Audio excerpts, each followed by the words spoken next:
And welcome back, guys. This is Mr. Nib once again with another Nibbonometry coming at ya. Today we're going to be tackling how to succeed and get high scores on the Blitz events. Now, as a disclaimer, I'm going to tell you it's almost impossible to score in the top 500 unless you are a whale or you have an account power of at least 300k and you're likely level 60. So, hate to burst your bubble, but if you're coming here looking to get into the top 500, it's not possible until you have a high level account. That said, this is going to be a fairly long video, longer than I usually do. There's just a lot of information to cover. There's no specific thing that you can pinpoint. There's some nuances to how I go about doing this on a consistent basis and how you can do it too and score up in the top 10% or at least 25% every single Blitz event like I know most of you want to do. So I'm going to show you how to do it, and I'm just going to get right to it so we can get started and break it down. Now, for the first part of this video, I'm going to be discussing roster, because roster is really important, and having an extensive roster really helps escalate your scores to the next level. Now, I know it seems counterintuitive, because a lot of people are like, oh my god, focus on your first top 10 or whatever. That's great, and you should be. But at the same time, you can't expect to have these amazing Blitz scores while you're mainly focusing on just your top 10 heroes. So I actually partition my roster off into subgroups because they synergetically excel. I actually have like my Bada Boom group, which is like Electra, Hand Sorceress, Hand Blade Master, Shield Operative, and Bullseye. I try and keep them at like level 40. And then I move down to like the next section where I have another team where I use Merc Lieutenant, Merc Soldier. It's like an AoE group. I keep them around like level 25. And then I go down to like level 20 and I have another team at like I'm going for like level 40. So you have like these subgroups. So you're not trying to like spend all kinds of resources to level them, but you're still getting them high enough where you can get into like tier 4 gear, maybe get their abilities up a little bit to like, tier 2 abilities, like not quite high enough for 3, maybe when you get to like level 40. But you're getting them so they're a little bit more efficient. At the same time, you're not going up against these juggernaut groups that are going to have like the CBs and the Yondus. I mean, the heroes, the Quakes, the ones you don't want to see in Blitz. You're going to run into a lot of the same groups of heroes all the time, like Spider-Man, Electra, Luke Cage, Shield Medic, those kind of things. And that's where you want to be. That's a good comfort zone. Those are what I call builders. Like, I use those particularly, like a lot of my lower level teams to build up my multipliers. Because the key to the Blitz event is in the last 36 hours is where you're getting 60% of your points or more. Because you get your multiplier up so high that every battle that you do with like your main squad and your squads that you know that you can almost guarantee victories with, that each battle will net you a ridiculous amount of points. And the whole object is to just get your multiplier up to 6, 7, and it tops out at 8, but you don't really want to be at 8 because that's really hard. And as you get up to like the tier 6 multiplier, every battle is a danger battle. So you got to start thinking about using teams that you know can win. At that point, you're going to start scrapping some of the squads that you were using as your builders.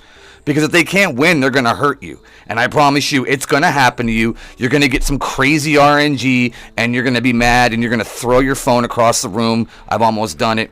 It's nuts. When you get like a Spider-Man or Electra who dodges 3 or 4 times in a row, when you're on the 4th level of that particular multiplier, it's going to happen. The game cheats. That's just the way it is. You just got to suck it up and deal with it. But you gotta find your bread and butter squads and try and get out of your comfort zone of just using your main squad. Now, once you get to like tier 7 multiplier, you really want to stick to like 1 or 2 squads, maybe 3, depending on what your roster's like and how well your squads work together. But like, I have my Bada Boom squad that works like clockwork. You know, the Hand Sorceress, Hand Bladesman, Electra, Bullseye, and Shield Operative. I win like 90% of my battles. I actually use that as a builder in the tier 6 and tier 7 because I can win. Now, I'm not going to get all kinds of points, but I use it to make sure that I'm staying within that multiplier. And the key battles when you're in any multiplier is the first battle and the last one. Because if you lose that first one, you go back to the previous multiplier. If you lose the last one, you go back to the beginning of the one that you're currently on. So you need to make sure that you win that first battle and that fourth battle every single time. Only use teams that you know will almost guarantee you victory. And a lot of it is about what kind of teams you're fighting. Like, you want to try and avoid the CBs. You want to try and avoid like the Rocket Raccoons and the Quakes and the Yondus and the heroes that are going to give you a lot of trouble. If you don't have a way to get around tanks, like if you don't have buff removal in any of your squads, avoid the teams that have 2 or 3 tanks. You're just going to get tank blocked while CB is going to get his detonate off, and that's just going to be that. So you want to avoid those kind of things. Find teams that work well synergetically and that you can consistently win with. And a lot of it is experimentation. You know, I just got Korath, and I threw him into my squad that I use with the Mercenary Sniper and the Hydra Scientist and the Hand Sentry, that one right there. That is one that I've actually talked about in my top 10 minions. I went over it a little bit, and I use it, and I still experiment. I swap guys in and out, see what works, what doesn't, and a lot of it is just going to come down to experimentation and finding the comfort zone with your playstyle. I don't have all the answers as far as like the squads are concerned, because some work well for others and some just don't. It really just all depends. I can't tell you, I can't look at your roster and see what you have, and I'm not going to tell you to go out and farm this hero or farm that hero, because a lot of these guys are minions, but minions are great builders, and I am proof that you can use minions at tier 5, tier 6, and even tier 7 multipliers and still keep your chains going and not have to worry about falling all the way back. The key is to getting up there, winning those first and fourth battles in every multiplier, so you stay in that multiplier and keep climbing higher. So when you get to the tier 6 to tier 7 and tier 8 multipliers, you can drop all your heavy, hard-hitting squads that are high in power, so you get higher scores. Because that's where the scores come from. The scores are based on the power of your squad. So the higher the power of your squad, the higher the points that you're going to get for winning. Which is why you want to save your squads, like your higher power squads, for the very end, like of your run. Like I start off my run, I start with some of my lower power squads, especially in tiers 1 through 4. I actually just use all my scrub squads, because you can pretty much guarantee victories. When it gets to 4, it gets a little bit tricky, but tiers 1 through 3, you can pretty much use anything, and as long as you're not a complete moron, you can win every single one of those, as long as your teams have some kind of synergy. Now, at tier 4 is where it gets a little bit tricky. You really want to start using some of your squads that have some kind of synergy and work really well together. Have them all about the same level. If you try mixing up the levels and having one that's really high and one that's really low, it doesn't work. Because what ends up happening is the AI is smarter than you think, and they'll target the low dude and knock him out really quick. So you just lost a dude for nothing. So you basically just went into a fight as a 4v5, which is not a win-win situation. You want win-win situations regardless. So you want to find some teams that work well together and then use those teams as builders. And then towards the end of the day, about an hour or two before the reset happens, I'll spend some tokens with my main squad to get as much points as I can before the reset. That way, when the reset kicks in, I can use them again and have all those points. You can use it 3 times. So I'm only spending 75. I never spend 50. Ever. If you have the money, if you have an expendable income, cool, man. Then you can do that, man. Spend some cores. But just only use it on teams that you know can win. Don't be using Blitz credits on teams that you don't have high win percentage rates for you. It's just a waste. And it's just going to end up making you furious. That said, once again, the key is having teams that work together synergetically. Now, I have teams like this team right here, where I focus on a lot of stealth and misdirection. Makes the AI chase me around. There's a lot of hard hitters. I got Bullseye and Electra. They hit really hard. I'm constantly going stealth, in and out. I got Shield Operative to save somebody that gets low, so if they target a Bullseye, I'm still good. That's my theme. I went with a theme. My other theme is like I have an AoE team where it's just like a bunch of area of effect damage, and I use Mercenary Lieutenant to boost their offense, so they hit really hard. I use that team, and I focus like really squishy teams.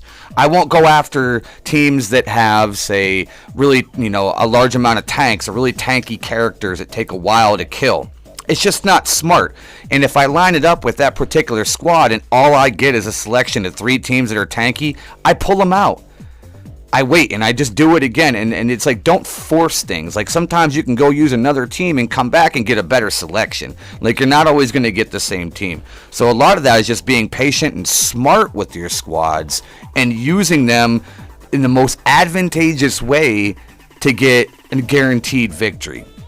And the themes come down. It's just like using a lot of characters that work well together. Characters that have slows, like Night Nurse, Quake, Shield Trooper, Shield Medic, Shield Operative. They all have slows. Spider-Man has a stun. Shield Security has a stun, so you can throw them in the same group.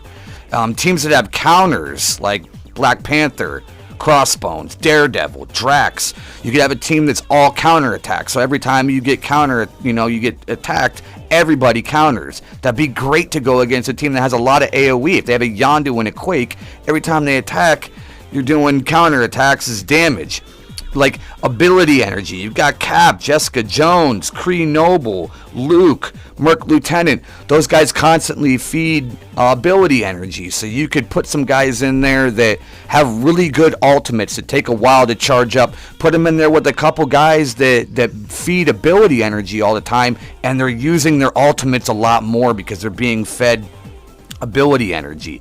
Another thing that's really important is getting buffs off of enemies, getting offense up from Gamora, getting taunts away from tanks. You've got Cap, Electra, Hand Archer, Hawkeye, Hydra Grenadier is just a few of them that remove those taunts. Maybe have one of those in all of your squads so you can get right past the tank and focus the squishy heroes that do a lot of damage, like Yondu, like Quake, like Electra.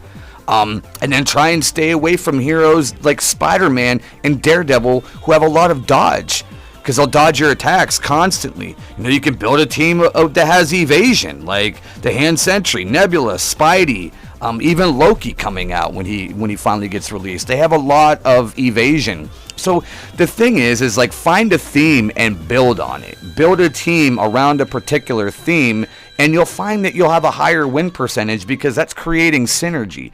You're finding this link that makes all these the puzzle pieces fit together, and when it comes together, it's really nice. And then you can use that to your advantage. Now, it's not always going to work, and like I said, it can take a lot of experimentation and practice to kind of get used to it. You're going to lose some battles. You're going to lose that 4th battle on the tier multiplier. It's going to happen. It still happens to me from time to time because the computer is nonsense. The AI cheats sometimes, like I said before. It just does. The regular rules don't apply in Blitz. Like, there's an extended rule set that happens in Blitz, I swear. So, like, just deal with those things. Don't think that your team sucks or you're a bad player. Sometimes it's just shit RNG. That's just the way it is. It's like that with every one of these types of games, and it's just something that you have to deal with and suck it up. If you have to take a breather, go away before you break something, then do that. But like, don't sweat the small stuff. I mean, there's always ways that you can win. The key is just finding consistency, finding your rhythm, and then using those teams that can win to boost your multipliers and staying there. And then it's like you can use those middle of the road kind of teams as fillers for your 2nd and 3rd battle within that respective multiplier, because then it's like, if they lose, you don't really lose anything. Like, sure, you have to start over and it sucks, but you're not going back a multiplier. It sucks to get to the end of a multiplier and lose because you're like, oh man, I just won like 3 battles and you might have just used like 75 Blitz credits to get there, and then you use a team and then you just lose. Yeah, well, it happens. You just got to suck it up, Buttercup, and deal with it. And just keep on plugging, keep going, and hope that you can get right back to there. And a lot of it's just being positive, going in there with a positive attitude, knowing who to target, who the biggest threats are. If you don't know already, you can hit that blue menu button in the upper left-hand corner, pull up like view teams, and you can see exactly what power your team and the other team has. So you can go into every battle like that, and if you're not sure who to target, you're like, nah, I don't know. There's no timer in those Blitz battles, so it doesn't even matter. You can take as long as you want.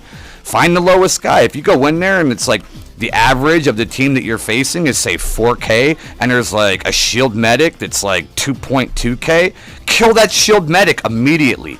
Because I promise you that shield medic is going to res somebody if you kill them. He gets his heal off, he's going to res somebody. They're going to come back to life. It happens because the percentage for a shield medic to res somebody in Blitz is closer to 70% than 10%, like the tooltip says.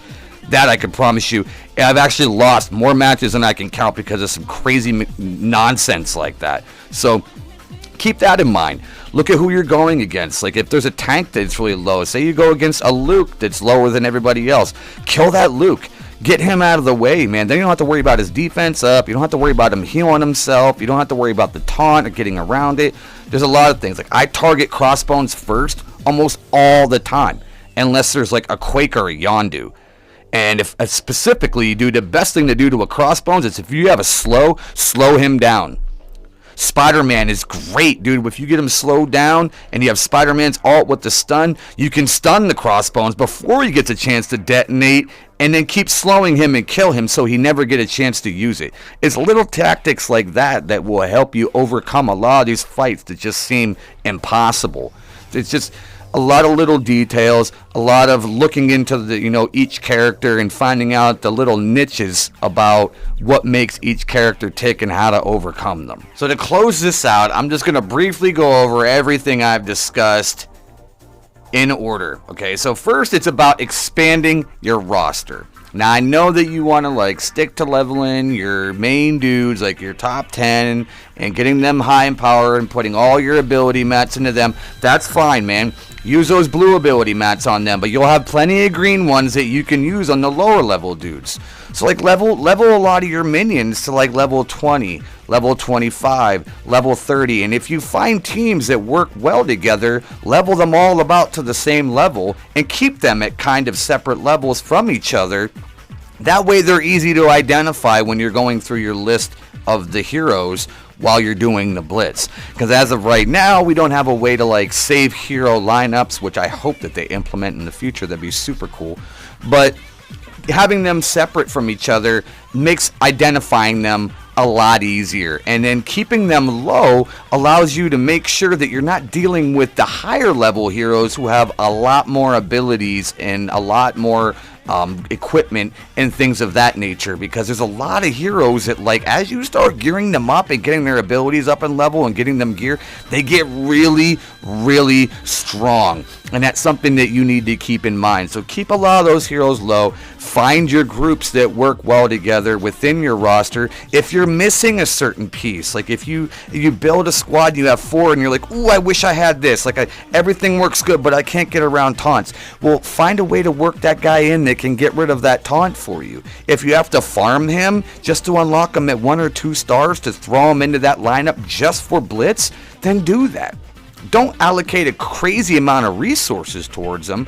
Don't spend days upon days farming somebody that's a minion, but at the same time, go out of your comfort zone a little bit and maybe, spend some energy on a node that will help you increase your Blitz scores. Because at the end of the day, it really just comes down to how strong your roster is. And it's if you want to score higher, you're going to have to be able to have 1, 2, maybe 3 squads that you know can win, and one of them, preferably 2, have to be pretty high in power if you're trying to get into like the top 10% or the top 25%. And that's what it comes down to, is like having those squads that you know can win, and using your building squads, like your builders, to build up your multipliers so you stay within that comfort zone of 5, tier 6, tier 5, tier 7 even, and getting those really high multipliers on the battles with your high score squads to make sure that you're getting higher and higher milestones. So